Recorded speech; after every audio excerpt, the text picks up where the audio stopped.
Baik Bu Eli, mungkin ada tambahannya.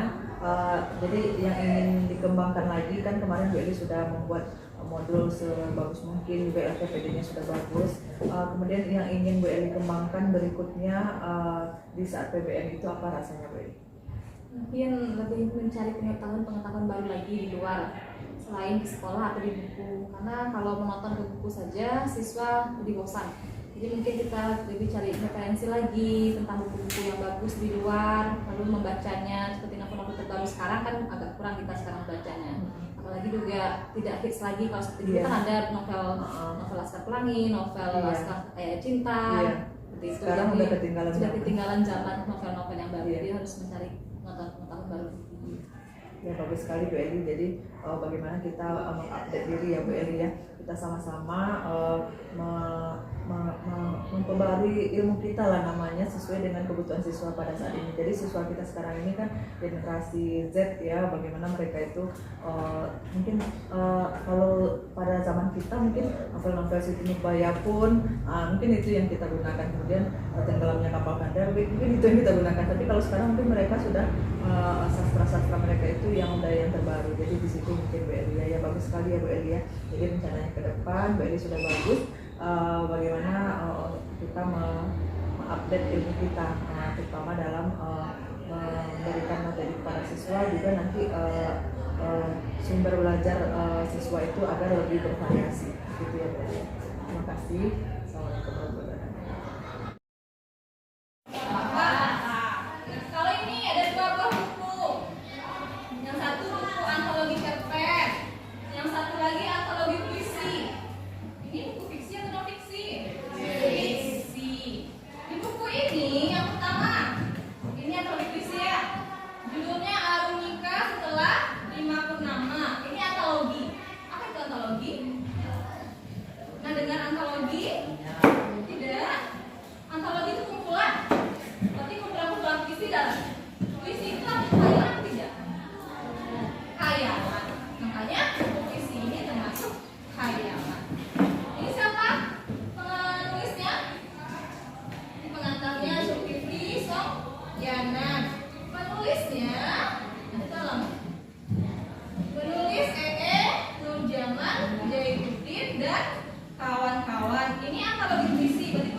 Indonesia ada puisi-puisi di sini, termasuk puisi ibu. Ada puisi ibu di dalam ini. Berarti penulisnya siapa? Semua guru se-Nusantara termasuk ibu. Buku ibu, puisi ibu ada halaman 75. Halaman di daftar isi lihatnya.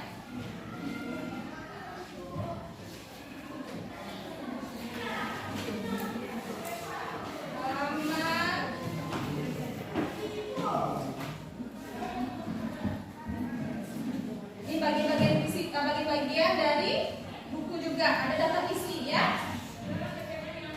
Puisi tadi, novel, kumpulan dongeng, cerpen, antologi puisi ini juga termasuk dalam buku fiksi. Kalau non fiksi yang biografi dan ilmiah populer juga termasuk dalam buku non fiksi. Yang ini judul bukunya. Jadi apa judul bukunya? Arunika setelah 5 purnama. Arunika tahu? Tidak. Pernah dengar? Tidak. Arunika ini bahasanya indah kata penulisnya, kata Pak Eke Nurjaman. Pak Eke Nurjaman ini setelah satu ibu PPG dulu, makanya dikenal dengan Bapak Eke Nurjaman yang menulis buku ini, yang mengumpulkan semua puisi guru-guru Nusantara. Di sini ada judulnya Arunika setelah 5 purnama. Purnama apa? Bulan. Berarti katanya indah. Makanya kalau indah diambil oleh Pak Eke ini judulnya. Sampul depan di sampulnya. Bagus atau tidak? Bagus. Ada warna merah, ada warna hijau, kuning dalamnya. Jadi buat sampul buku itu sebenarnya mungkin. Makanya sampul buku masih juga bagian dari buku penulis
Sudah mengerti semuanya?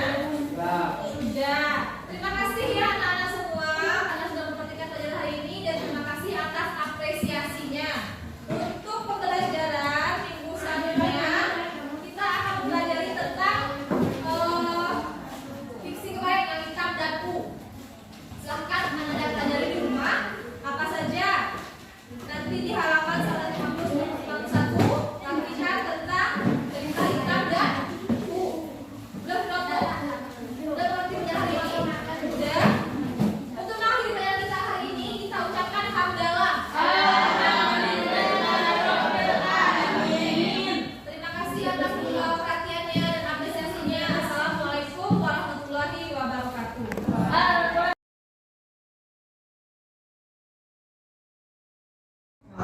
Assalamualaikum Bu Eli. Baik, kemarin kita sudah melaksanakan observasi di mana Bu Eli kemarin materinya itu mengenai buku fiksi dan non-fiksi. Setelah melakukan kita nanti akan melaksanakan pasca observasi, di mana di awal kita sudah melakukan pra-observasi sebelum Bu Eli melakukan observasi di kelas. Baik, kita langsung saja Bu Eli. Setelah melaksanakan observasi di kelas dengan pembelajaran berdiferensiasi, apa yang Bu Eli rasakan setelah melaksanakan pembelajaran di kelas 71 waktu itu? Setelah melaksanakan pembelajaran, mungkin lebih banyak pengalaman lagi untuk diambil ke depannya dalam pembelajaran buku fiksi dan non-fiksi ini, terutama juga tentunya siswa menyukai karena dia suka buku fiksi dan buku non-fiksi, mereka lebih tertarik untuk mengikuti pembelajaran ke sana. Jadi banyak juga pengalaman-pengalaman yang diambil. Karena saat itu saya juga melihat anak-anak begitu antusias karena dia menyukai, apalagi yang fiksi ya Bu Eli ya, yang cerita-cerita fiksi mereka lebih menyukai hal tersebut. Jadi saat itu anak 71 memang menyenangi hal yang menyenangi. Jadi anak-anak kita ini kalau hal yang menyenangi mereka lebih fokus dalam pelajaran. Selanjutnya dalam observasi kemarin rasa-rasanya Bu Eli apa yang belum tercapai? Mungkin karena terlalu cepat menyampaikan materi, mungkin lebih baiknya ke depannya lebih lambat lagi, lebih tenang lagi untuk menyampaikan materi. Mungkin karena penerimaan anak tidak sama dengan kita. Kita kemarin sama saja karena kalau anak rasanya kita bisa menyampaikan dengan baik, anak bisa menerima yang kita bukan. Jadi harus lebih pelan lagi, harus lebih santai lagi dalam mengajar supaya materi itu disampaikan dengan baik. Jadi kedepannya bagaimana rencana Bu Eli untuk target atau tujuan pembelajaran ini tercapai dengan maksimal? Mungkin penyampaian materi lebih pelan lagi, lalu lebih bertahap lagi penyampaian materinya, dan bertanya setiap menyampaikan materi apakah anak sudah mengerti atau belum. Kemarin mungkin itu agak terlupa. Bagus sekali rencana Bu Eli. Semoga kegiatan Bu Eli ini nanti dalam proses pembelajaran berikutnya itu lebih baik lagi. Dan kemarin juga Bu Eli sudah melaksanakan pembelajaran berdiferensiasi yang berpihak ke murid. Bagaimana Bu Eli mendampingi murid-murid dalam menemukan atau mengetahui kemarin tentang unsur-unsur intrinsik buku fiksi dan buku non fiksi. Jadi menurut Bu Eli ketercapaian di kelas Bu Eli kemarin itu kalau rentang dari 1 sampai 10 itu berapa kira-kira? Kalau diperkirakan karena kemarin dikelompokkan, anak-anak dikelompokkan berdasarkan tempat duduk aja kemarin karena hari hujan, jadi hanya 16 orang anak yang hadir, dikelompokkan berdasarkan tempat duduk, dan disitu juga berbeda dari kemampuan, juga berbeda dari tempat mereka bermain, juga berbeda. Dan hasilnya kemarin juga dibuat 3 kelompok, ada 3 kelompoknya dari 4 kelompok kalau tidak salah, dan alhamdulillah semuanya selesai tepat waktu, mereka selesaikan semuanya dan jawabannya diselesaikan dengan baik. Kalau dirata-ratakan mungkin ada 8. Jadi kemarin juga saya sudah melihat bagaimana anak-anak itu sudah Bu Eli kelompokkan secara heterogen ya, jadi tidak sama misalkan yang pintar-pintar tidak begitu. Jadi bagus sekali itu ide Bu Eli dalam membuat kelompok siswa itu yang berbeda latar belakang juga, agar nanti mereka ketika berdiskusi itu mereka mungkin lebih leluasa lagi, dan ada nanti yang sebagai pemancingnya mungkin tentu yang kemampuannya lebih baik begitu ya Bu Eli ya. Ketika belajar kelompok itu ada nggak siswa Bu Eli yang masih, maksudnya begini, yang bekerja itu juga yang tidak bekerja gitu maksudnya. Kan ini saya melihat kemarin itu yang bekerja itu yang pintar-pintar saja, yang lainnya cuma menunggu atau bahkan mungkin ya istilahnya menunggu jawaban lah dari yang kemampuannya lebih di kelompok tersebut. Jadi kira-kira bagaimana Bu Eli ini agar siswa yang di satu kelompok itu dia aktif seluruhnya di dalam kelompok? Ya memang mungkin setiap kelas juga seperti itu keadaannya, karena ada beberapa siswa yang menonjol sehingga dia yang mengerjakan tugasnya semuanya. Tapi kemarin dilihat ada juga yang bertanya, kalau dia tidak mengerti dia bertanya, ibu yang mana yang sinopsisnya, bagaimana cara buat sinopsisnya, ibu di mana letak penerbitnya, mereka bertanya. Jadi kalau dilihat juga, kalau yang tidak itu karena mungkin dia tertarik dengan bukunya, karena kemarin bukunya juga berbeda, diambil dari perpustakaan, mereka baru pertama kali megang buku itu, jadi mereka tertarik melihat bukunya. Jadi kalau dilihat juga kemarin tidak terlalu simpang, terlalu apa yang menonjol saja, yang tidak mau tidak. Kemarin hampir mereka semuanya aktif kemarin. Jadi terrealisasi lah tugas kelompok itu dengan baik. Mungkin Bu Eli juga sudah membagi ya, jadi mereka juga sudah membagi tugas, mungkin ini yang mencatat, ini yang mencari, mungkin begitu ya Bu Eli ya. Jadi nampak aktifan siswa itu di kelompok itu, jadi tidak terlalu timpang kemarin itu, jadi tidak yang terlalu menonjol dalam kegiatannya, tidak begitu. Jadi kemudian rencana Bu Eli ke depannya, Bu Eli kan akan lebih apalagi mungkin ketika menerangkan lebih pelan lagi begitu ya, karena termasuk anak-anak kita ini yang kurang dalam menangkap materi itu, kalau terlalu cepat mereka nanti tidak bisa menangkap materi dengan baik. Mungkin itu rencana Bu Eli. Kemudian Bu Eli kemarin kan sudah membuat LKPD dengan lengkap dengan bagus seperti itu. Rasanya LKPD yang Bu Eli buat ini setelah sesuai nggak dengan pembelajaran yang Bu Eli ajarkan di kelas ketika observasi kemarin? Ya, kemarin buat LKPD tentang unsur-unsur buku fiksi atau non fiksi, karena dibagikan 2 kemarin. Buku fiksi juga dibagikan kepada siswanya, buku non fiksi juga berkelompok, berarti ada 8 buku kemarin diambil dari perpustakaan. Lalu anak mencari judulnya, penulisnya, penerbit, halaman hak cipta. Mereka bandingkan apakah ada perbedaan antara buku fiksi dengan non fiksi. Mungkin agak ditambah besoknya tentang tokoh, karena di buku non fiksi ini tokohnya rata-rata tidak ada. Jadi mereka bingung, Bu, buku non fiksi ini kan tidak ada rata-rata tokohnya, mana tokohnya Bu, katanya. Mungkin bisa ditambahkan lagi di LKPD-nya, ada tidak tokoh di buku non fiksi. Mungkin ada beberapa ya Bu ya. Contohnya buku non fiksi tentang Nabi Muhammad, itu kan non fiksi. Iya. Berarti tokohnya Nabi Muhammad, ada beberapa yang ada, tapi ada beberapa yang juga tidak ada. Mungkin kemarin kita bingung anak-anak.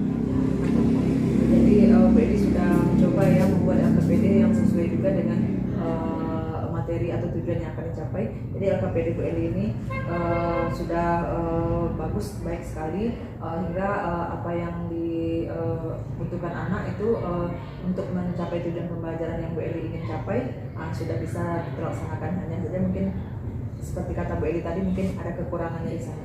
Jadi kemudian ketika mengerjakan LKPD ini, apakah seluruh siswa mengerjakan atau masing-masing kelompok?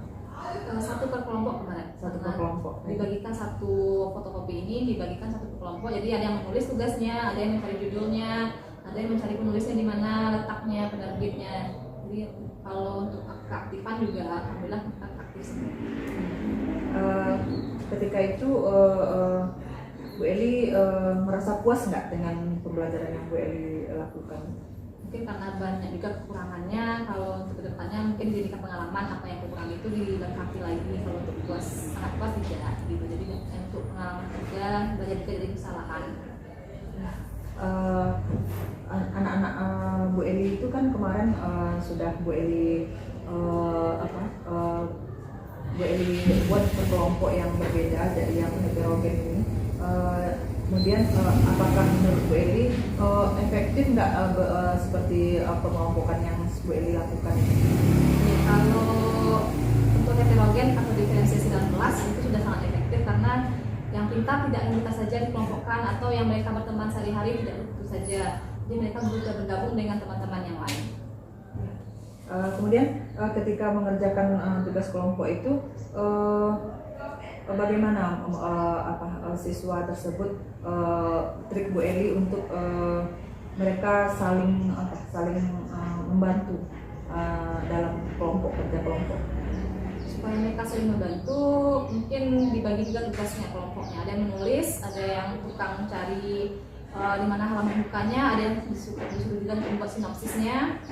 Jadi kemarin juga sinopsis itu di belakang dibuat karena agak panjang, karena di tabelnya tidak cukup, jadi belakangnya dibuat. Mungkin kita saling beli buku lain, baru bisa lagi ke sini. Jadi ada pembagian tugasnya. Baik Bu Eli, kemarin juga saya sudah melihat bagaimana Bu Eli mendampingi siswa di kelompok itu berkeliling mengunjungi siswa tiap-tiap kelompok, siswa yang bertanya segala macam, itu sudah bagus sekali. Kemudian nanti Bu Eli tentu akan lebih menyempurnakan modul ajar Bu Eli, terutama kata Bu Eli di LKPD Bu Eli kemarin. Jadi terima kasih atas waktunya. Untuk kedepannya mungkin kita bisa melaksanakan observasi ini dengan baik lagi. Terima kasih, itu saja. Assalamualaikum warahmatullahi wabarakatuh.